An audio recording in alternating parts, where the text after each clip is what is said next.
This is Undaunted.Life, a man's podcast. I'm your host, Kyle Thompson. Let's get into it. Welcome back to the Forging Table. The mission of Undaunted.Life is equipping men to push back darkness with content that forges spiritual, mental, and physical resilience. At the Forging Table, you'll see a group of regular guys forging spiritual resilience by digging into God's Word, and we're welcoming all of you to come along on that journey with us. That's Zach, that's Ryan, that's Howard. But there's something that's missing at the table, because normally, and it wasn't just the timer not starting because it still hasn't started, but thank you, Ryan. So what's pretty typical, this is just going to be, is this going to be a thing now? Kind of like with Ryan's cologne. It's just going to be like, you don't know how clocks work. Like, do we need to get you one of those old school ones that's just like a click and ready to go? Yeah. I don't give any grades for effort. It's F unless you get the job done. But typically, you know, I've been wearing a beard for, I don't know, for a very, very long time now. I can't ever really remember. But we've got a little 5 o'clock shadow thing going on with a couple of guys that are almost always clean shaven. So Howard and Zach, we got the 5 o'clock shadow going. So Ryan, what exactly is the problem? Like, why are you just hating on the rest of the table? You can't just... I'm 90% reformed. I can't grow a beard. You can't grow a beard? Yeah. Alopecia, man. Sucks, but... Have you ever thought about getting, you know how guys go to Turkey and get like implants or all that to get their hairline back or all that? Do you ever think about like just getting some hair, you know, injected into your face? No. No? No. So you don't even get like peach fuzz or anything like that? Oh, well, not? Yeah. Don't? Yeah. Don't? But I'm talking about... I mean, I have like 3 armpit hairs. I mean... Do you braid them? No, they're not that long. So... Okay. I mean, you're asking me some personal questions about my hair growth. We don't have to go any further than that, Ryan, because I know exactly where you're leaning towards. No, I was just saying I got one armpit that grows. That's it. Well, I don't have to worry about the daily shave. Oh, now, man, I do have to shave. I shaved this morning. Because if I do get a 5 o'clock shadow, I just look like a pedophile. So... Yeah. We were on our way out of this conversation, and now I just feel the need to ask more questions. So but, you can't... Yeah. Go ahead. No, go ahead, Zach. Yeah, I guess. Ask I mean, away. so you can produce a 5 o'clock shadow. I mean, it just grows like right here around my lip, and then like right here, and then that's about it. So like, I could probably grow a soul patch and a really weak mustache. But wait a minute. I was not aware of the soul patch thing. You can grow a soul patch? Right here, I could probably grow something. Why don't we just actually like feel that out? Like, let's do that. Because I want to stay married. She wouldn't be down with a soul patch? No, she thinks it would be. I mean, you can't really trust people like that. It's like, you know, they're kind of hippies and all that. Like the last person I saw with the soul patch was John Travolta and like Password Swordfish. And Password Swordfish? What is that? You don't remember that with Hugh Jackman and John Travolta? Yeah. And he's like a hacker. Yeah. And like, I just thought it was called like, Swordfish. Maybe it's called Swordfish. I don't know that I ever saw it. But the password was Swordfish. But yeah. Yeah, that's the only time I remember a soul patch. But all I need to know from the two of you guys here on adjacent or opposite sides of the table is like, it looks like the beard's coming in strong for both of you, but then every time I see you, that's as long as it ever gets. Is this like the wifey doesn't like the look thing? Like, why don't we grow those things out? Let's tuck them into our pants here. Like, what's going on? What do you got, Howard? I just, from time to time, just don't feel like shaving, and I've been on vacation for 2 weeks. But you shaved up the neck, like you kept the neckline going, so it's like, why can't we just... clean it up a little bit? Yeah, why can't we just like keep it going? We could. But are we going to? No like, plans to. No is Lady Wickersham, does she not like the beard? She did give me a hard time on the way out. She's like, man, you're looking awful burly. I'm like, well, it is winter time. That is a compliment, no matter how it's said, no matter what tone. Zach, what's your excuse? My wife loves facial hair. Lady Todd? I used to have a goatee back in the day. And I decided to just let it grow out for a little while. I'd love to see a picture of that. It's not great. Oh, and then the first ladies. lady of Undaunted.Life. Get in here. Get in on camera. She's like, I don't have any makeup on. Boo. Come on. Thank you so much. Neither does Howard, but he still looks good. Yeah, he does look good. Shout out to Phil Craft Survival for the glass. But anyway, keep going. Lady Todd. That's it. She likes facial hair, so I'm just messing around. No commitment. I don't think Lady Horn likes hair because she married me. Yeah, I mean, she fell in love with that. I mean, that's an interesting thing. You fell in love with the thumb, babe. I mean, like literally. I would love to see you with hair. Like, I have a picture. If I get my phone, I can get your phone. You. Yeah, we 100% has happened. Do you get to the point where it's... I had hair like John It's not comfortable. It's too long. It starts to itch. And That's when I cut it off. No. The thing is you deal with the itch. Because I used to do the, Movember thing. And so I would do this ridiculous Fu Manchu and all that. Problem is, I've got pretty sensitive skin, and I don't know if you know this, but the coarsest hair, I guess, on planet Earth is like ginger beard hair. It's like super thick and coarse. And so when it grows out of my face after I've clean shaven it, it's like, it's destroyed. My face is absolutely destroyed. But you get done with that beer dish, just oil it up like something crazy for a couple of days, and then you're golden. But if you keep shaving it and going down, you keep being right at that precipice of getting like major face itch thing going on. Yeah, I can't get past it. But you can. You just oil it up. And I will tell you also, coconut oil, right? So you get like some solid coconut oil, put that on your hands, and then put that on your face. That'll kind of help like soothe it a little bit. Just the 2 or 3 days to get past it. But we need to see the glory that is currently happening, because I've never seen Ryan with hair. What? Dude, I had hair like John Stamos. Bro, that is a nice mane. Yeah. Look at that. It was thick, curly. That is dude, You it need to go reminds me. get like a rug put on sometime. Dude, like just these recently I professionals. saw Joby with hair on Instagram, right? Oh, Do I you have just your saw that Instagram? too, yeah. Here, pull that up. Pull that up. These two need to see my phone. I don't know where my phone is. I got to do it for the viewers that are on YouTube, though. Okay, we'll see. We'll look at the camera over there to see if we can, see if it'll be in focus. Oh, let's see if we can get that in focus. Pull it back a little bit. You know what? We're just going to post it on Instagram when this comes out. Okay. All right, you can tell that there's hair. I tried to help you guys. You can tell that there's hair. But yeah, go to Instagram. Yeah, I saw it today. I was like, dude, that was a young Joby. Yeah, I so this cannot is imagine this Joby is a with few months hair. out, and he also had like these crazy like chops, like the sideburn things going on. That looks like my prom photo. I had these ridiculous, stupid chops whenever Some I people was a just senior in high school. Can like have that look, and That it was just the looks like 90s it's too. oh yeah.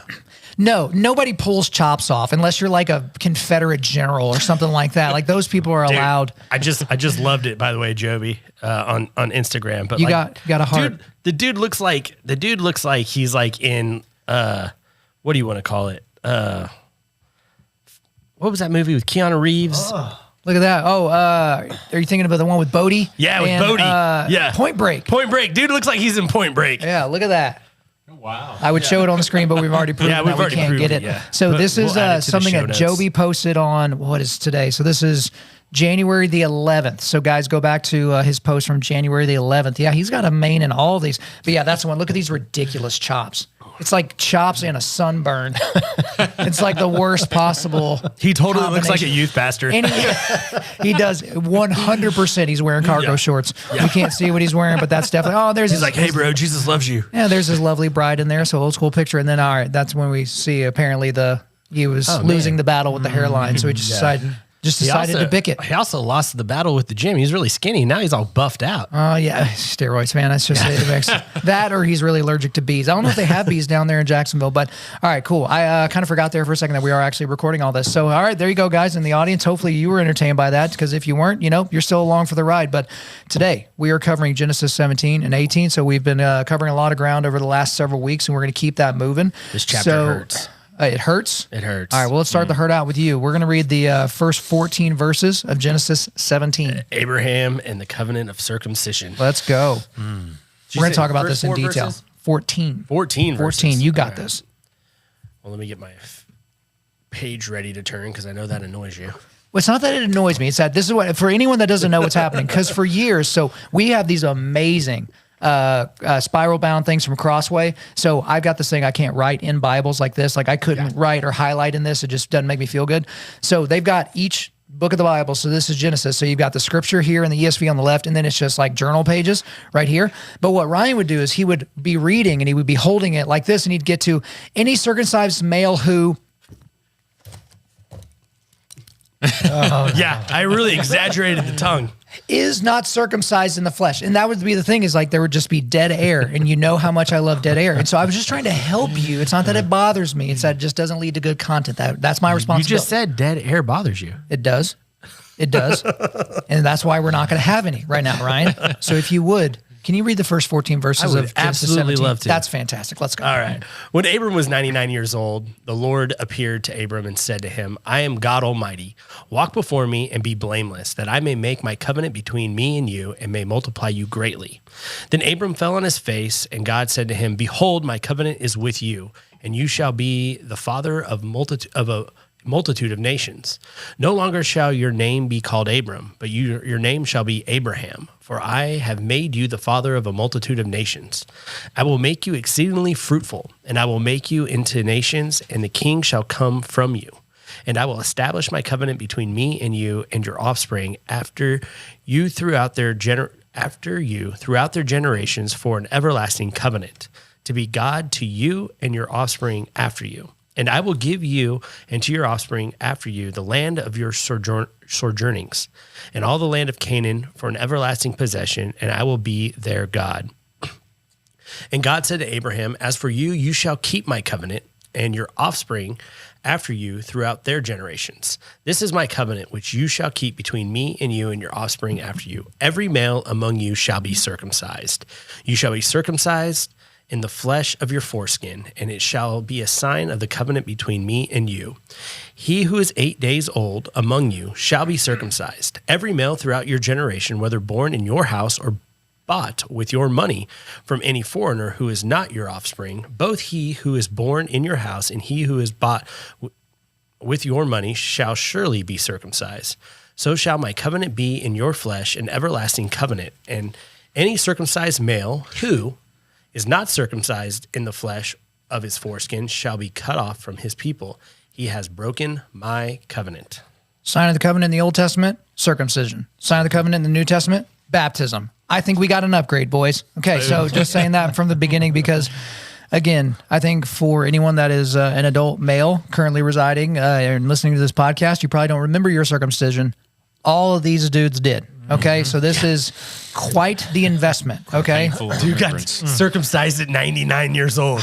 Like, you've had a lot of life. You can't even go to the bathroom at 99 years old on your own. Like, let alone like get your. Yeah, you got to worry about walking downstairs. You got to worry about falling over your hover round, running out of battery, and then all of a sudden it's just like, all right, we got to cut some things away. So there's plenty that we can talk to, but here. But obviously, this is a big time because we've been talking about Abram this entire time, but now we have Abraham.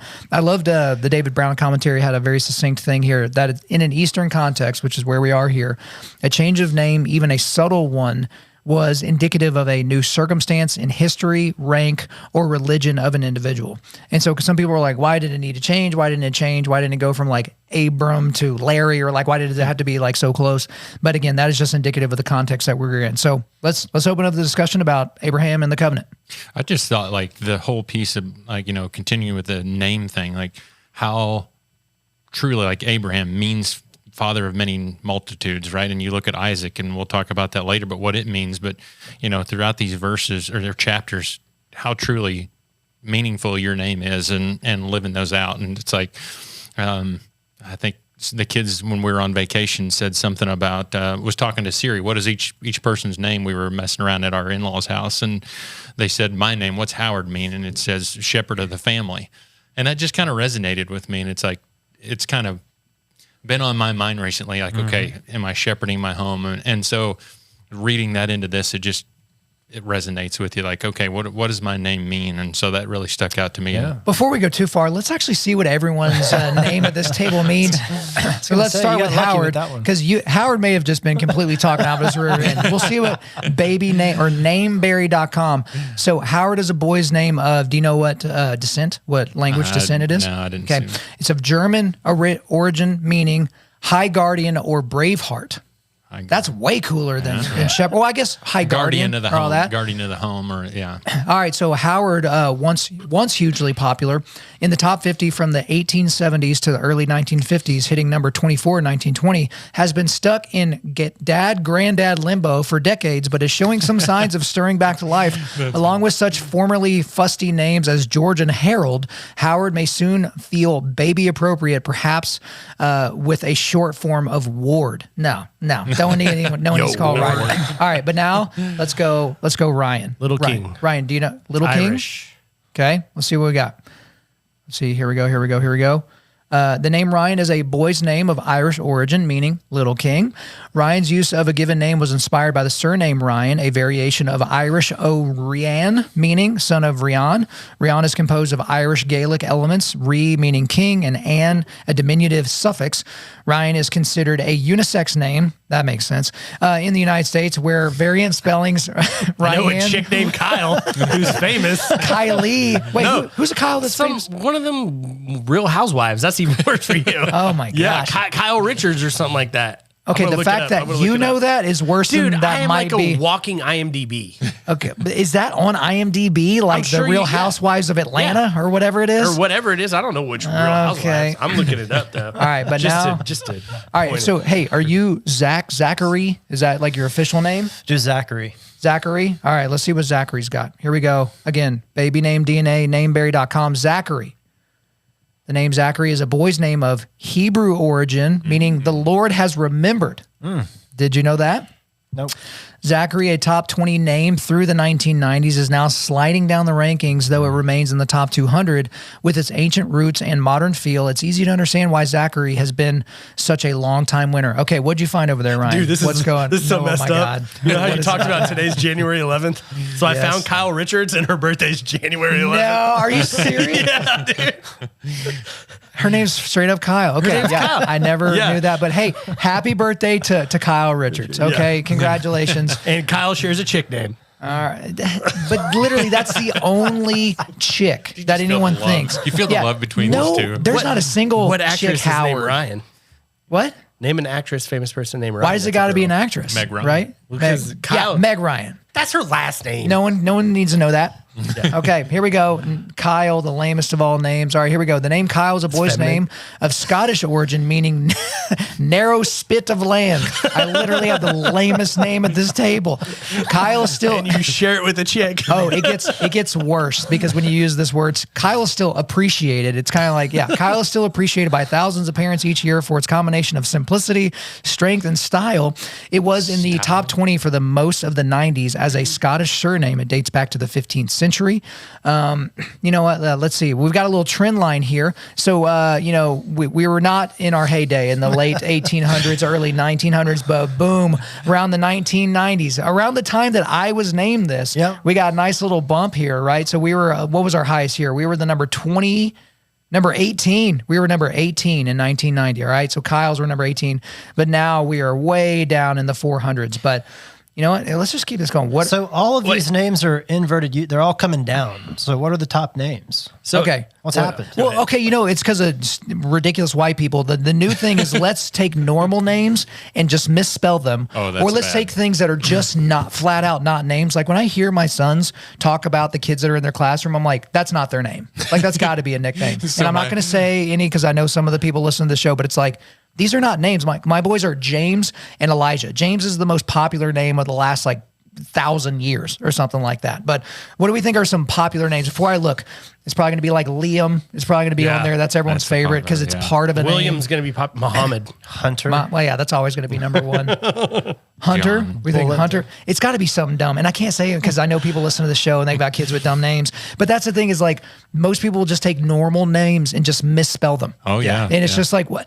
I don't know You if are that's an literally- Oklahoma thing too. That is. No, it's just a thing. And it's just like you are literally making their first day of school and every time they order coffee, a horrible experience because no one will ever spell their name right. Okay, let's go to again, we're on nameberry.com, popular names. We're so far off of what we're supposed to be covering today. Okay, number one, Liam is number one. Let's just do the top 10. Liam, number one, Noah, Oliver, James, Elijah. They're literally right next to each other. Mateo, Theodore, Henry, Yep, I got a Henry. Lucas, and William. And I got a William. Okay, and let's just go Following ahead the and trends. let's just do the top 10 for the girls. This is as of 2023. Olivia, Emma, Charlotte, Amelia, Sophia, Mia, Isabella. Do all these have to end in A? Ava, Evelyn, and Luna. And I got Evelyn, that's making a comeback. Okay, Yeah. Evelyn's coming right back. That's the trajectory. All my kids but Henry were named after family members. So Henry's middle name is named after my father-in-law. But just to point out, I always thought Kyle was a cool name. You can even ask Lady Horn because she'll tell you, I was like, call me Kyle. And it's because of that movie, Stealing Harvard, with Jason Lee and Tom Green. And they're getting ready to break into this place. And he's like, we need to have code names. We can't use our real names. He's like, call me Kyle. Well, the problem is like Kyle, the name Kyle is a meme on the internet. So it's someone that apparently only drinks Monster energy drink and wears Affliction shirts and just goes crazy. yeah. It's like, it's got to be someone named Kyle. Like this was what was in a baby bottle. But here's the thing. So according to Nameberry, they update these monthly. So we're so far down the rabbit hole. We're just going to keep going right now. So as of this month, in 2024, the last month they updated it, the number one boy name, according to Nameberry, is Luxury. Oh, my gosh. Who named it? Kanye West? Luxury. Then we got Silas, Felix, Finn with 2 N's, Theodore, Arlo, Yeah, not Argo, Arlo. Arlo. Good. Okay, August, Rowan, Milo, and Ezra. Good Lord. All right, and then here are the top girl names as of the last month. How do you pronounce that? Maeve? Maeve. Maeve? I think it's Maeve is a name. M-A-E-V-E. Yeah, Maeve. What is that? Elois? Eloise. No. Eloise. Yeah, but it is Eloise. Eloise. Eloise. I'm Yeah, it's so Eloise. offending people in the show. They're like, I've got a Maeve and an Eloise. Aurelia? Aurelia. Sounds like something you would get surgery on. That's a top 10 name. These are the top 10 Is girl Hazel names. on there? I'm in girls' names. I'm dealing with it, next okay? one. Actually, you know what? We'll skip to the end. Number 10 is Hazel. Is it really? Okay? Because It's I Hazel. wanted to name, if Henry was a girl, I wanted to name him Hazel. Okay, well, So all I right. guess Let's it's go maybe from top 10. let's go from Hazel and we'll work our way to number 1. Hazel's Okay. number 10. Unique is number 9. Unique. It's like when Nevaeh made This a is like comeback growing in up the in 90s. This is like growing up in Lawton, spelled Oklahoma. backwards. Charlotte. This is probably the only Yeah. normal name. Luna, Violet, Aurora, and then now these are all just like in nonsense. Elodie. I think it's Elodie. Elodie. Elodie. Elodie. It's probably like Elodie. Melody, but like Elodie.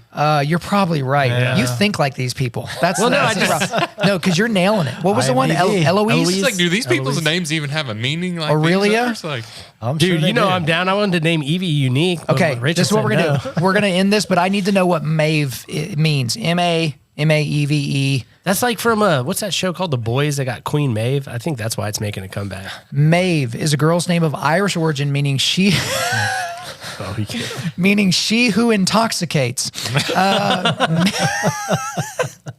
We're not to Lot's daughters yet. Yeah, no. Oh boy. Maeve is a short and sweet name that has become one of the most stylish Irish names for girls in the modern U.S. Maeve would make an excellent first or middle name choice with more hefty than May or May, one ending with an E and one ending with a Y, the more modern charm than Mavis. Maeve's making a comeback in the next episode. I got to be honest with you. I have no idea how we got off on the name thing. Was it just Howard. Oh, no, it's Howard. Yeah, Howard. it's your fault. Yeah. You said what your name meant, and then I went down the rabbit hole. Well, we Boy, also oh talked boy. about Abraham. sorry, guys. Yeah. Okay. Sorry, Joey. Ryan, save us. Get back into some commentary here. Okay, get back in some commentary. So there's a part, Yeah, walk go ahead. before me blameless. That really stuck out to me Why is that? because you know how you talk about Job being blameless? And so like God tells Abram at the time to walk before him blameless. Like, what does that mean? I put a question mark by it, so I was hoping like somebody could What educate me. verse are you looking at? It would be in verse 17. Yeah. When Abram was 99 years old, the Lord appeared to Abram and said to him, I am God Almighty. Walk before me and be blameless. The word blameless is sometimes translated perfect, but it does not mean sinless, for that would be an impossible goal for anyone to reach. Yeah. It means single-hearted, without blame, sincere, wholly devoted to the Lord. In Exodus 12:5, the word refers to the perfect sacrifice without blemish. It was a call for integrity. So do you think God's kind of telling him, walk before me blameless, walk before me because I know your faith is sincere? I'm sure that's part of it. I don't know. I just saw blameless and it just really popped out to me. Well, it's definitely a contrast to what we know is possible. I mean, it's difficult to be blameless in a fallen world. I guess this is saying that it's a call for integrity. So then maybe like it's difficult for us to be sinless in a fallen world, but can we be blameless in regards to our walk with Christ and the fact that we're sincere in it, but we're going to sin? So y'all keep that going. I'm going to open up Logos and do a little word study breakdown on that. But yeah, Because I wonder if it has to do with the intentions of the action. Because some people, you might be blameless because it was not an accidental sin, but like not on purpose, like inadvertent, I guess. yeah. Sorry, old laptop. Trying to get this Logos going. I got verse 1. Do you have yours open, Ryan? Yeah, I got mine open. Yeah, see if you can do a word, like just highlight blameless. Well, to your point, it says to be sincere, wholly devoted to the Lord, single-hearted. Talk about purity. That's what it's saying in Logos. That blameless means Blameless purity. means purity. Yeah. I guess I could see that if we're faithful, He's going to take care of that purity part and the blameless part. And that's why he like, says, walk before me Yeah. blameless. So when you walk before me, you're walking in purity. So kind of like, oh, I didn't mean to interrupt you. Go ahead. I was just going to say, what's the verse that we see? It's all over the church. What have I asked of you to be humble and Walk in justice. You're talking about Micah 6:8. yeah, and it says in do Walk humbly and do good. and do justice. I may have lost my thread on that one. Hold on. Well, I got a little thing from the Logos here on blameless. The term blameless has multiple meanings and applications across different contexts. In biblical and religious texts, it often refers to a person who is morally upright, without sin, and living in accordance with divine laws. The concept of blamelessness is closely associated with being complete, perfect, and free from fault or blemish.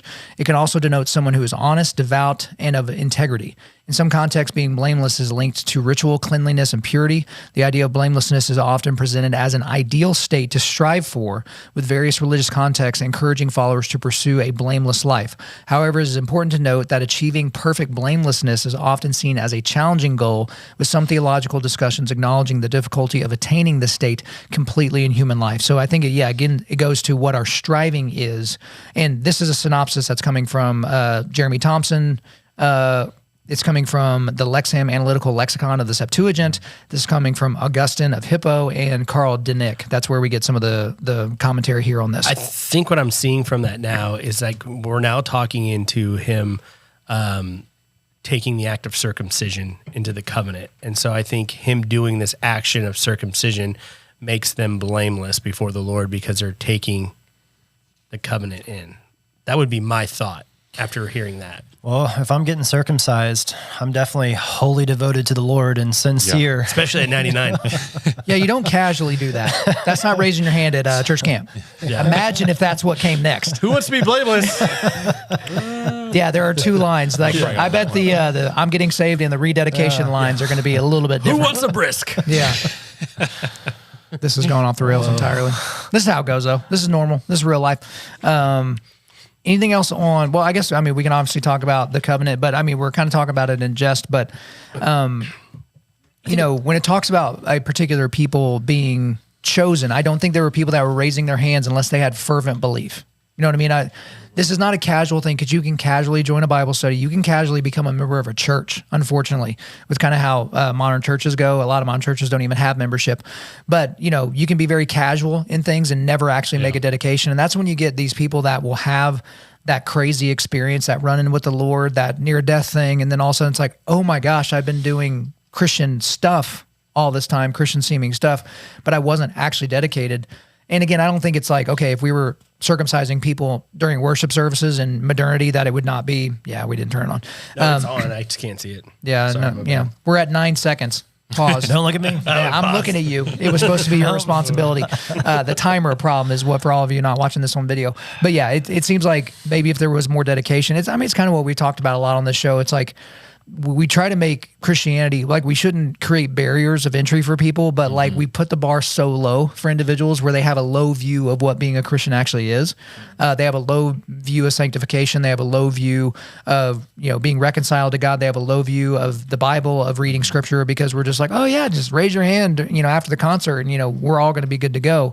Again, we shouldn't chastise people for making a movement towards Christ or showing that, hey, I'm doing this. Like, you don't need to be evaluating people's fruit a week into their walk with the Lord. Like that's probably bad news. So if you're John MacArthur listening to this, you know, chill out a little bit on the fruit talk, but you know, that's important, important discussion as well. I just thought on chapter 7, it's interesting. And the commentary I was just reading, it's like, none of this was on Abraham. It was all initiated by God.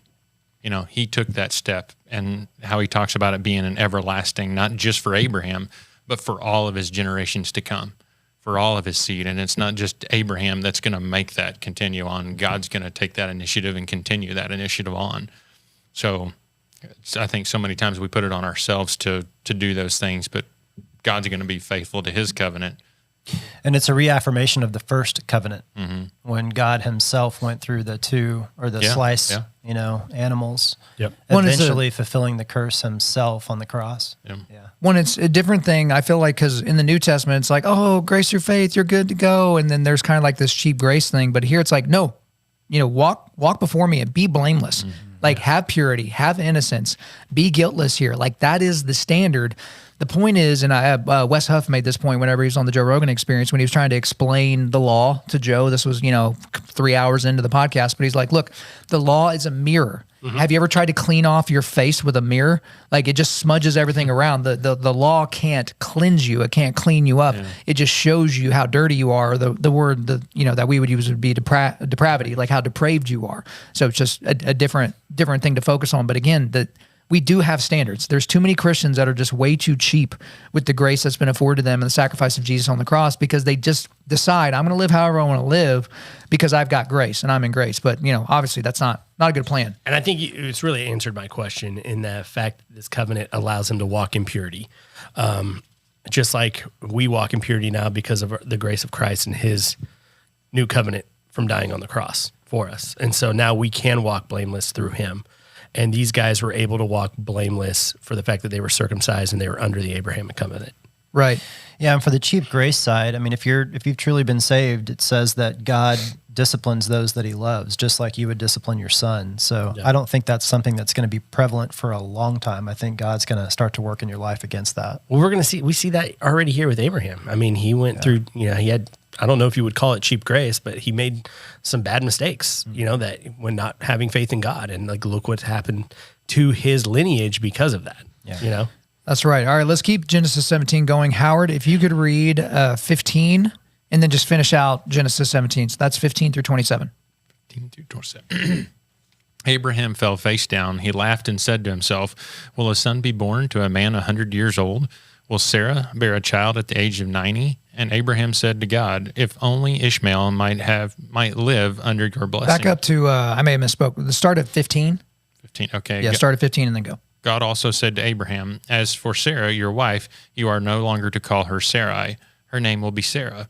I will bless her and will surely give you a son by her. I will bless her so that she will be your mother. She will be the mother of many nations. Kings of people will come from her. Abraham fell face down. He laughed and said to himself, will a son be born to a man 100 years old? Will Sarah bear a child at the age of 90? And Abraham said to God, if only Ishmael might live under your blessing. Then God said, yes, but your wife Sarah will bear you a son, and you will call him Isaac. I will establish my covenant with him as an everlasting covenant for his descendants after him. And as for Ishmael, I have heard you. I will surely bless him. I will make him fruitful and will greatly increase his number. He will be a father of 12 rulers, and I will make him a great nation. But my covenant I will establish with Isaac, who Sarah will bear to you by this time next year. When he had finished speaking with Abraham, God went up from him. On the very day Abraham took his son Ishmael, and all of those born in his household are bought with his money, every male in his household, and circumcised them as God told him. Abraham was 90 years old when he was circumcised, and his son Ishmael was 13. Abraham and his son Ishmael were both circumcised that very day, and every male in Abraham's household, including those born in his household or bought from a foreigner, was circumcised with him. So I have a question back on 17. Then Abraham fell on his face and laughed and said to himself, shall a child be born to a man who is 100 years old? I saw different things here. When I do a word study here in Logos, the word laughed here is something in Hebrew that I'm not even going to try to pronounce, but it means laugh, joke, or dally with. And so, because some people were like, okay, he was laughing because he was, doubting God's direct communication. Like, dude, are you serious? There's no way. Or some people said it was a laughter of delight, where you're just like giddy with laughter. You're like, oh my gosh, that's going to be so awesome. I'm going to have a kid. Did y'all get any read on that? Like, what kind of laughter were we looking at here? I read something that was more about Sarah with that. I remember reading something about it, but I think the laugh was more of a like, yeah, right type of laugh. Like not a laugh of joy and faith, but a laugh of, seriously, I'm 100 years old. Like, that can't happen. Oh, I read something that says this was a laughter of amazement. Like, oh my gosh, like really. Not necessarily of doubt. You got anything on yours? Which one are you referring to here? This is Wearsby. I read something, but I I think it was more referring to her and her response. I don't see anything specific about his. Yeah, because she has a laughing matter later. Yeah. I'm looking through Moody here real quick. But I do know Isaac means laughter.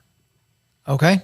So there you go. All right. I mean, do I need to go to nameberry.com? No, sure. We have it right here. Yeah. Apparently Howard is Nameberry. Fell on his face, but instead of worshiping God, he laughed, asking instead that Ishmael be confirmed as his heir and inherit the promise. That's what Moody says. So rather than a worshipful laugh, it wasn't reverent. It wasn't a reverent laugh. And then because he even follows it up with, "Well, what about Ishmael? Like I already have an heir." So I don't know if it would be a laugh of amazement. Okay. According to Moody. What does he know? Yeah. Okay. Well, anything else on this section of Genesis as we wrap up our discussion of Genesis 17 before we get into 18? The one thing I did want to say is in verse 22, when he had finished talking with him, God went up from Abraham. But I will establish my covenant with Isaac, whom Sarah shall bear to you at this time next year. That's very specific. And so we haven't seen this specificity with a guarantee from God yet with Abraham. I don't think that God is making adjustments to how he communicates so that Abraham gets it. But it's like, all right, I've been somewhat vague, and then you banged Hagar. All right, man, we need to, let me be a little bit more explicit here. All right, stick with me for another year. I'm going to be giving you Isaac. So it is interesting, the specificity. And I agree with you. I think God is actually blessing a marital union here. And the fact that the Isaac is going to be a part of the actual marital union of Abraham and Sarah, rather than some, excuse my language, bastard child. So, I mean, that's what Ishmael was, you know? And so it's like, no, this is the true heir. And so, like, you know, God didn't have plans for Ishmael to take over. You know, they created that plan, not God. So the one thing I was going to say too was that, you know, we've talked about, and I think we talked about it last week, is how do you know, when God's calling you to do something, or you know, that action should be taken. And it's like Abraham here was faithful. It wasn't like, hey, I think you probably need to get circumcised. It was like, this is what I'm calling you to do. And he was faithful immediately. And that calling for us is like, when he does reveal that, we need to act. We don't need to, sit around, maybe. Let me just think about that one more week. And it's like, make it happen. It's probably pretty nuanced though, right? You know, whenever you're in one of those situations, there's lots of nuance and maybes. You may have to set some goals. Why do you do that to me, Zach? You know what? Let's back up just a little bit. Let's bring the audience up to speed. Zach loves doing this. Like, I will ask something in a group text, and as everybody knows at this point, there are words that I hate that I think need to be deleted from our vernacular. Hush, wait a minute. May, maybe, should, could, might. There are certain circumstances where that is an okay thing to say and do. But if the question is, will you be there at 7? And you say, I may be, or I might. You have not answered my question. I am stuck with the same level of information as I had before, except I do know that you are currently alive because you did send a message. So it's like, it's crap or get off the pot, man. Will you be there by 7? Yes or no? In or out? It was me that said maybe about lunch, not Zach. Wait, no, you said may. No. All right, so I hate both of you is kind of what I'm saying, because what Zach, that's right, because Zach will just show up. He will not commit, and then he'll just walk onto my back porch. No, and then things changed, and then I got back. But you don't update anybody, you just show up. What did I do? Did I text? You texted, so he in said, that one we need to think circumstance, about in that one instance. Yeah, let's talk about memory. Let's talk about black and white. You got some Jocko memory. Hey, I took some nootropics. I'm good to go. Oh, so that one time, that's indicative of you not just like surprising everybody on the back porch. That one time. I would be there, but I've got lunch plans. And then I put back, I'm in. I can be there at noon. Or hey, I can read receipts too that are the one time that it didn't happen a certain way. Yeah. I'm not talking about the gray areas here. Dadgummit. This is not nuanced. This is black and white. Yeah, this is black and white, man. You're working in the nuanced world, bro. You want to move on? You know what? I'm turning over a new leaf right now. Enough black and white talk. Enough declaratives. If anybody's good at nuances, is this guy. He's like, what if we live in this world and this happens? Yeah. No, but what I'm trying to do is I'm trying to nuance our way into black and white thinking, because it's like, hey, in this universe, you're not understanding me. So let me create this entire parallel universe where we can evaluate perpetuate this thing, right? Let's pretend this never happened in Captain America. I'm like, what? Where do we come with Captain America? It literally drives Ryan so nuts. But the thing was I didn't know it drove you nuts. And just like a small child, now that I know it drives you nuts, I try to come up with even more scenarios. Hitler. But now, what? The Hitler one. That's the one. I was like, who just says Hitler in the middle of a sentence? Yeah. I mean, if y'all don't know what I'm talking about, it's the baby Hitler thing. This is the thing that made Joby squirm. I've never made Joby squirm, but like that was the, the thought experiment I gave him. And it's very specific, right? You don't get to change the scenario, but it's like, if you are transported back in time and baby Hitler is sitting there in the crib, do you have a moral obligation to kill him? Right? That's the scenario. And people are like, well, no, I would steal him and I would raise him and I would share the gospel. Nope. You get to go back in time. You've got a hammer and it's either we're taking it. I know. Yeah, I went there. The nuances. Maybe not a hammer. What should it be? Not a hammer. What should it be? What should I kill? Maybe a pillow. Yeah. Okay. Well, okay. So we're going to smother baby Hitler. Apparently that's better. So you've got a nice feather pillow. You've got a down pillow and you've got one shot at it. You're going back for 60 seconds. Do you have a moral obligation to kill baby Hitler? I'm not opening that necessarily up to the table, but that is the thought experiment because it just tells you a little bit about where someone's morality is and how far they think things like this stretch. You asked Chandler too. I feel like the answers were a little different. Chandler answered immediately. Yeah, Chandler's I'm killing that baby. Yeah. Josh Howerton, the same thing. He said he's smoking the baby too. I think Josh went even. He's like, I'm grabbing the baby by the ankles and I'm banging it up against the wall again because this is not a baby. This is Hitler. Right? And no, it's a baby. No. Just give it 60 years and then it's Hitler. Okay. But I will say the emails I got, oh my gosh, the emails were absolutely incredible because people were like, well, what if Hitler was actually not nearly as bad as who would have been in power? And I'm like, you know what? I'm going to take my chances. You're saying there's going to be someone who's going to kill more than 6 million Jews? You're saying there's going to be someone that's not going to bring the world into a world war where tens of millions of people will be killed or will be casualties or injured or something like that. It's like, I'll take my chances that the person that would have been there instead of Adolf Hitler was not going to be nearly as bad. So they took your what if and morphed it into a different what if? They morphed it in. Yeah, they morphed it in a way where they are changing the entire scenario to saying that, okay, in this exact setting, we don't know what could have been worse. So you're thinking you're adding a ripple to this. We're not adding a ripple. No. You know why? Because I'm driving the train. That's why. Because if you want to have your own scenario, create your own show and create your own scenario. Right, Ryan? Tells me all the time. You know that. Everybody wants to complain. Why did you have that person on your show? Why did you platform them? Maybe because it's my show. I've never said that. You said, should I bring this guy on? And I was like, don't. I didn't say you. Oh, okay. And I agree with y'all's assessment upon further reflection. That's why I sent it to y'all to begin with. We'll leave the person nameless. Yeah. I don't want to platform him. Right? Well, actually, I don't know who said it. I mean, we're talking about the person, but I don't know who said it. But they're like, the best case scenario is still not a good scenario. Where you have the guy on the show, you smoke him, you embarrass him, you get some clips, but it's like it's still not edifying in the least bit. And I was like, The only reason I wouldn't see him on your show is so you smoke him. Yeah. So and I was like, there's nothing good about that. Probably not the most edifying thing whatsoever. But any other thoughts on Genesis 17 before we move on to 18? Going once? Nope, we're good. Going twice. Zachary. If you wouldn't mind. What does your name mean again? Yours had a cool one. Remembered by God. Mine is like a small, stupid piece of land. Okay, so Mr. Remembered by God. Let's go ahead and read. We're going to do the first 21 verses of Genesis 18. And the Lord appeared to him by the oaks of Mamre, and he sat at the door of his tent in the heat of the day. He lifted up his eyes and looked, and behold, 3 men were standing in front of him. When he saw them, he ran from the tent door to meet them and bowed himself to the earth and said, O Lord, if I have found favor in your sight, do not pass by your servant. Let a little water be brought and wash your feet and rest yourselves under the tree, while I bring a morsel of bread that you may refresh yourselves. And after that you may pass on, since you have come to your servant.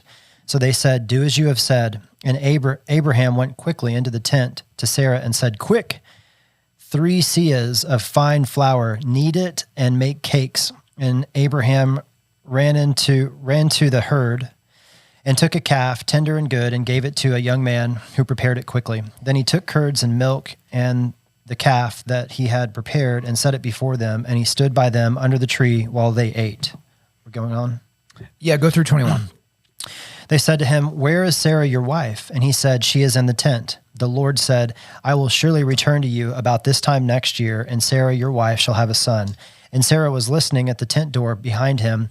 Now Abraham and Sarah were old, advanced in years. the way of women had ceased to be with Sarah. So Sarah laughed to herself, saying, after I am worn out and my Lord is old, shall I have pleasure? The Lord said to Abraham, why did Sarah laugh and say, shall I indeed bear a child now that I am old? Is anything too hard for the Lord? At the appointed time, I will return to you, and about this time next year, and Sarah shall have a son. But Sarah denied it, saying, I did not laugh, for she was afraid. He said, no, but you did laugh. Then the men set out from there, and they looked down towards Sodom. And Abraham went with them and set them on their way. The Lord said, shall I hide from Abraham what I am about to do, seeing that Abraham shall surely become a great and mighty nation, and all the nations of the earth shall be blessed in him. For I have chosen him, that he may command his children and his household after him to keep the way of the Lord by doing righteousness and justice, so that the Lord may bring to Abraham what he has promised him. Then the Lord said, because of the outcry against Sodom and Gomorrah is great, and their sin is very grave, I will go down to see whether they have done altogether according to the outcry that has come to me, and if not, I will know. So the laugh language that we get here from Sarah, it is the exact same word that was used. So it's the exact same word in the Hebrew and the Greek. And so this is a sneering, right? So this is a loss of faith. This is like there is no way. So this is not a positive thing. A few little things that I wanted to point out before we got into this discussion on this first part of Genesis 18. So in verse 2, it says that he ran from the tent door. So if it were an ordinary visitor in this time, it was customary for the host to just rise. So the host would be seated and the host would rise to acknowledge that a new person has shown up. But if the visitor was of superior rank, they would actually go the direction of the guest. And so the fact that he ran from the tent door to meet this person shows that this person was of tremendous value, right? So all of that was meaningful, but I missed that whenever I read it until I started digging into commentaries. Verse 7, where it talks about, hey, go and take a calf, that was a sign of high hospitality. Yep. That's about as high as the sign could have gotten. David Brown pointed out about verse 9, where is Sarah your wife? To inquire about a man's wife was incredibly disrespectful in this time period, and it was incredibly uncommon unless that person was a superior. All right, so these are all things that are just kind of driving home that the guest is seen as very, very superior. And then obviously we get into Sarah. She's listening in on this, and she is doubting about as much as Abraham is. Like, this is not going to happen. And this is years after Ishmael is already on the scene. And so a lot happening in this first batch of Genesis 18. Can I go over before we get into Sarah's laugh? Notice that God came midday. Like, he came and sat with him at the hottest part of the day. And like when they're going to when he's going to meet with him, he stays from midday to evening. Because like when they're cooking that cow's not going to be done, right then. It's like smoking a brisket, like it's going to take a couple hours. So he's out there. Sorry, I think we need to pause when we smoking briskets here. Zach, you got anything to say? Anything you want to admit to all the people listening to the 40 table? Brisket. Man, I love brisket too. So what's your method of cooking brisket? How's that normally go for you? Ryan brought it up, so you can't be mad at me. Fast and hot. So one of the funny things, so like all kidding aside, we all love Zach here. Zach is a very smart person. But the impatience he has with a single category of life is incredible. Because one day he sends a message to our little forging table text group, because I do briskets, Ryan does briskets, like everybody kind of does brisket. And you asked us for our methods and kind of how long we take. And Ryan and I, apparently we both took the bait. We thought you actually were curious about what we were going to do and that you were going to actually do that in your own life. And so we give you our methods a little bit different. Like I've got for my competition buddy, Ryan's just done a bunch of briskets, and then you just take all that, you go, thank you guys, and you basically immediately crumble it up and throw it away because you started a brisket at like 3 o'clock. 9 o'clock in the morning. Yeah, and you're like, oh, we're gonna have this for dinner tonight. And it's like, Zach's never done a brisket before, and so in all of Zach's infinite wisdom, it's getting closer to dinner time, and your thought is, let's turn this up from 225 to about 8 million degrees, and let's just go ahead and finish it. Sear this thing. And then it's like, hey, how'd your brisket turn out? It's like, yeah, it was really dry. It's like, yeah, that is a 16-pound beef jerky is what you turn that into. Eating a saddle. It was like amazing. So not like your fillets, though. So do you just not like waking up early? I mean, if you wake up and put that thing on around like maybe 4 in the morning. I have an egg. I've actually tried multiple things. I've tried to do long, short, all that stuff. Every single time it's horrible. So I think it's the method. I got to get a different type of. Well, so the interesting thing is like maybe next time you ask like people that do briskets and all that, like, yeah, either invite Ryan over, me over, or actually listen to what we tell you to do. And then it might turn out differently. I will tell you, if you're doing an egg, that's like a 74-hour process to get that thing set up and ready to go. Well, we'll do it. We'll rectify it because I'm going to keep this for another few months, and I think I'm going to get rid of it. See, so my process is when I'm going to do a brisket, I go buy it. And I bring it over to Ryan's house a couple days before we're going to have it. And then we schedule the night. He cooks it, and I come over and enjoy the whole thing. Lovely. Howard, that's actually a lie because you have never been to a grocery store. Because when I was at your house for dinner, you admitted to as much that since you've been married, you have not gone to a grocery store. He's been to the meat market? Yeah, I don't know. Yeah. So do you go to the meat market and pick up your briskets, or do you send your lovely wife, Lady Wickersham, to go get it? We buy a steer and have it butchered and put it in the refrigerator. Yeah, so he does the same with his ribs too. Yeah. I was like, bring them over. Yeah, I got to bring the ribs over. I thought he was kidding. He really does that? Our buddy JC, like I've done his like Thanksgiving turkey a couple times. Like, you losers, do your own meat. What is wrong with y'all? Do it yourself. I do my steaks, but I do it for free. Oh, that doesn't matter. That doesn't matter. You got to know how to do these things, guys. You eat together, man. Like, well, you can eat together, but you got to know how to do it on your own. Yeah. Super Bowl, those ribs were good. Yeah. But yeah, back to they were. Yeah, let's go back to the Bible. Point. All right, back to the Bible. Let's do that. So, just think about the time that God came and spent with him at this point, because I believe at this point this is God sitting with him. Am I wrong in this? Why does it say the Lord this time, and then previously we thought it was Christ, and it said the angel of the Lord? Because this time it was like actual, like from what I read, that it was God in human flesh. I read the same thing. Yeah. So like. Not God the Son. When they God use the Father when they use the word Lord, it's supposed to be able to be used as Adonai. So, and this is Yahweh. The word used here is Yahweh, proper name. So this is not Christophany, where it's like the pre-incarnate Christ, the Son of God in the Trinity. This is like straight up. This is straight up God. This is why he was like, go make some cakes. Like in our case, if like he came to Kyle would be like, I got a brisket. And Kelsey, go get some protein balls. You know, ooh, so good. Let's go. Let's go. But that's the thing. He's like, he realizes it's God, and God comes in like the hottest part of the day. Like this is the worst part of the day to want to hang out with anybody. You know, like usually you want to come hang out with your friends when it's nice and cool outside and have a cigar and whatnot. But like, no, he comes in midday and he sits with them. And from what I read in the Moody's, it's God showing empathy to Abraham. You know, he's like, hey, he knows he's dealing with this stuff with his faith. The fact that he's old and he doesn't think that, you know, he'll be able to bear a child. He has empathy, and he comes and he sits with him and he dines with him and he eats with him and he reiterates his covenant with him. As you were saying that, it made me think, I thought this is where you were going to go with that, with the woman at the well. Like when did the Lord come to her? It was like in the middle of the day, whenever she was there in her shame. Where she didn't want to be, because nobody's going to be there midday. Nobody wanted to be there. And so I just thought it was really cool looking at the patience and the love that God has, you know. And it's just like I said, like in other episodes, it's like, man, if we could just model the patience that God has, like it's a beautiful thing. Plus we're reading about him fulfilling what he said he was going to do. And I think later on, in a different part of the commentary, he had to wait so that he'd be glorified when they were as good as dead, before that they would have a child. And he's drawing everybody's attention to that in a very formal way. That's right. Okay, we're running a little short on time because I've been patient, so that's my fault. I should have been impatient this whole time and just moving us along. But let's go ahead and close out. I forget who's read last, so we'll take a volunteer for this last section here. So let's do 22. This is Genesis 18, 22 through 33. Ryan's got it. So this is Abraham interceding on behalf of Sodom. So the men turned from there and went toward Sodom, but Abraham still stood before the Lord. Then Abraham drew near and said, will you indeed sweep away the righteous with the wicked? Suppose there are 50 righteous within the city. Will you then sweep away the place and not spare it for the 50 righteous who are in it? Far be it from you to do such a thing, to put the righteous to death with the wicked, so that the righteous fare as the wicked. Far be that from you.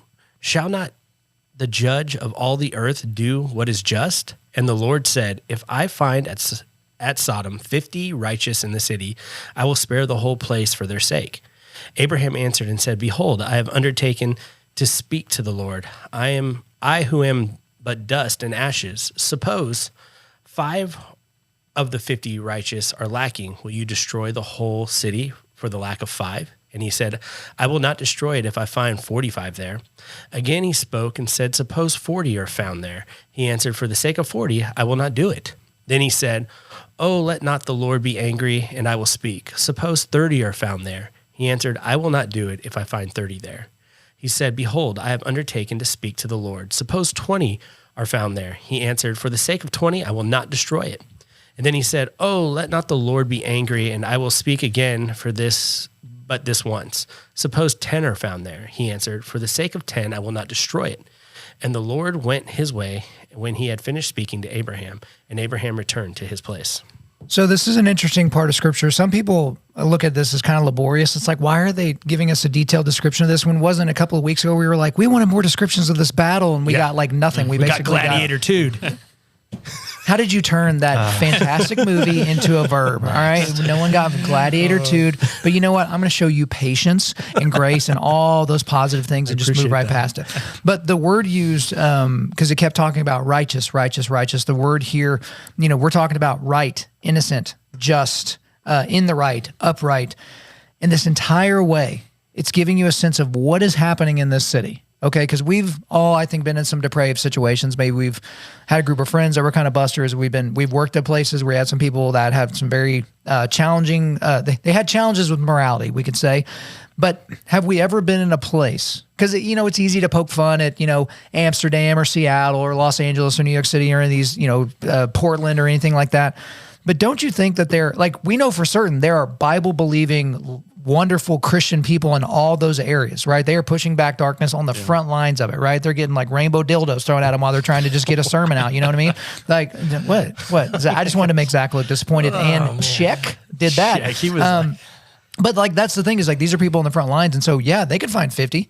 They could find 45. They could find 20. They could find 10. That's the point. You can't. Right. No one is righteous.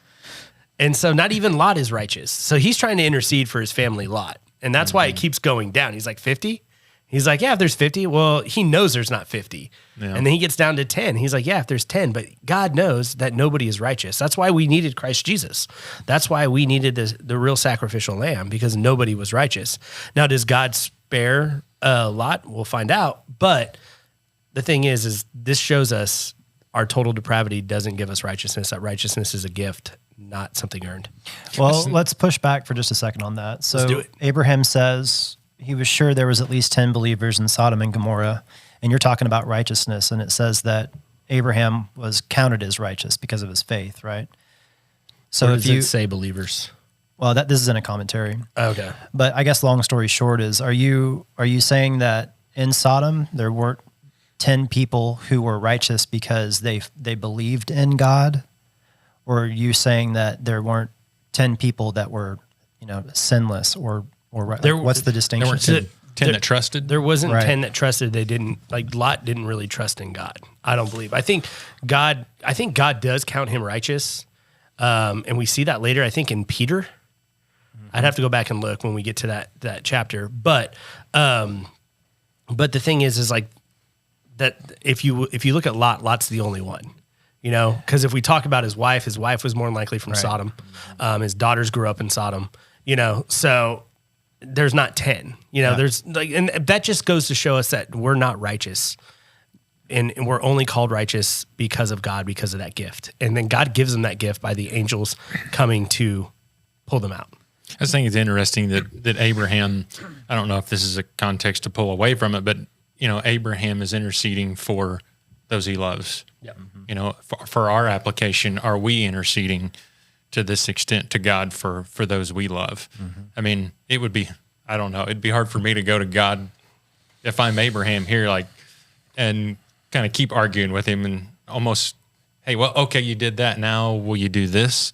And so, at what point does God go okay, you're pushing the limits here. Yeah. But he kept pushing. And so that's, for us, are we doing that same thing? Are we pushing? And he's pushing in alignment with God's will, because he would want to save righteous people. Yeah. At least that's what the commentaries say.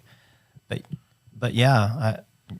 Well, it's a different context than when we started our conversation, fellas, in early Genesis 17, where it talks about, I am God Almighty, walk before me and be blameless.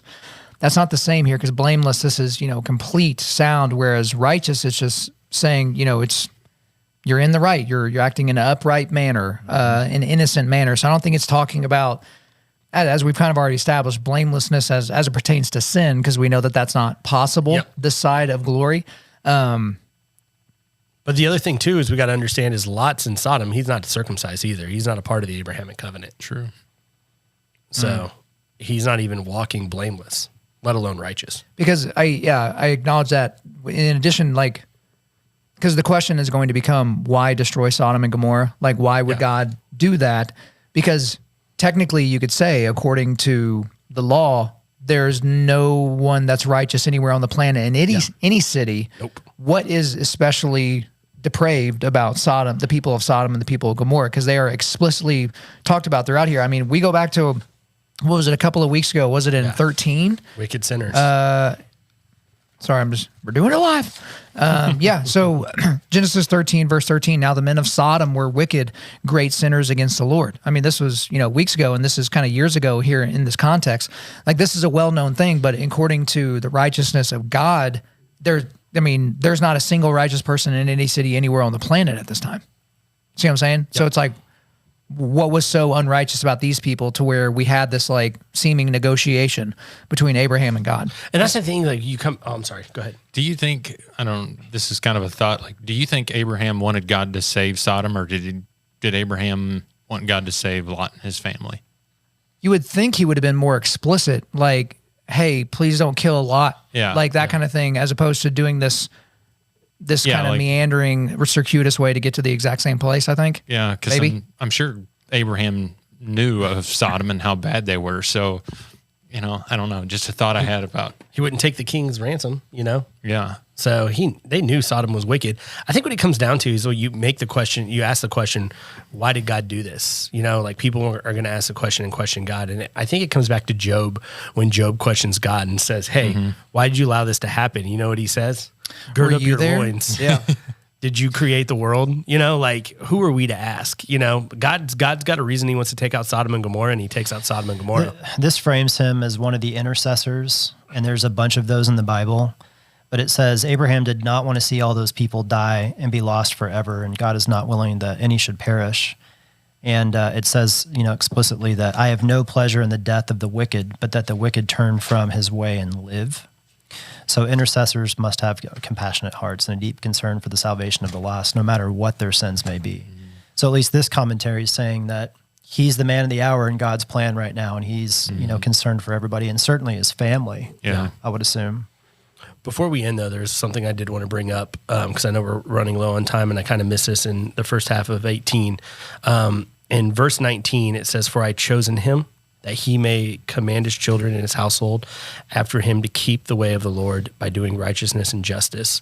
So I want to bring up the word chosen, because I kind of looked that up, because I actually looked it up just in case Kyle was going to come at me with some Calvinist stuff. I never ask about that. Yeah, so I don't know what you're talking about. But what I thought fascinating about it is, by chosen, it means he knows him. Like, he knows him. And there's 3 ways that being known in the Bible is used. Especially, there's one way that we'll talk about more in chapter 19 of Genesis, but there's one is knowledge or information, that is knowing. 2 is sexual intercourse through knowledge of person. And then 3 is God's thorough knowledge of an individual by the Holy Spirit. And so at this part, you'll notice that they use the word chosen because they want to interact that third one, that God knows him internally via his faith and his spirituality.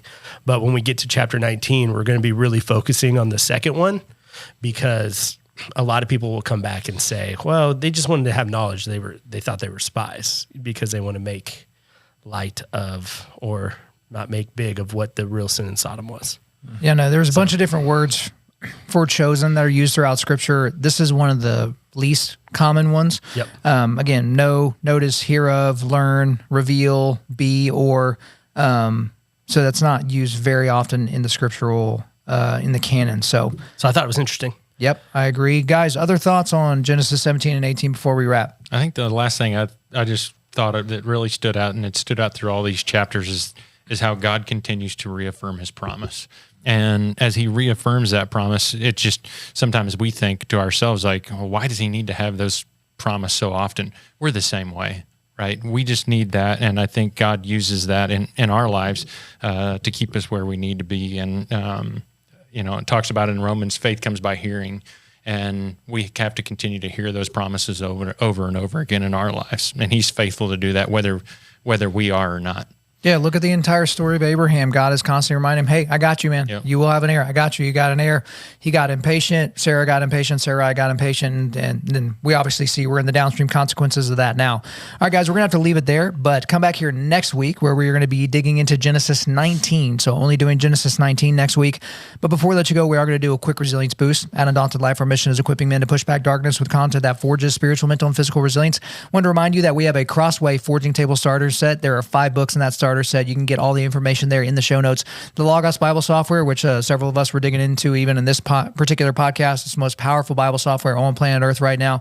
And so, guys, if you want to use it at a discount. You can check that out in the show notes. And we are a donation-based ministry. So if you're wondering how we can get content like this all over the globe, it's because guys like you are hopping on board and becoming monthly donors to help support the work that we're doing. So please go to Undaunted.Life/donate or go to the link in the show notes. Check it out. Hop on board. Be a donor. Thank you for listening to this podcast. Wherever you're listening to this, please subscribe, rate, and leave us a positive 5-star review. If you want me to come speak live at your event or on your podcast, just shoot me an email to info@Undaunted.Life. That's info@Undaunted.Life. Follow us on Instagram and like us on Facebook, and check out our website for everything else, including how to donate to keep more content like this coming your way. Just go to www.Undaunted.Life. And as always, we want to thank the band Holy Name for allowing us to use their music for our content. The music on this podcast is their song Perpetua, which is off their self-titled debut album on Face Down Records. The links are in the description. I'm your host, Kyle Thompson. Remember, keep pushing back darkness, keep forging spiritual, mental, and physical resilience, keep seeking the Lion of Judah.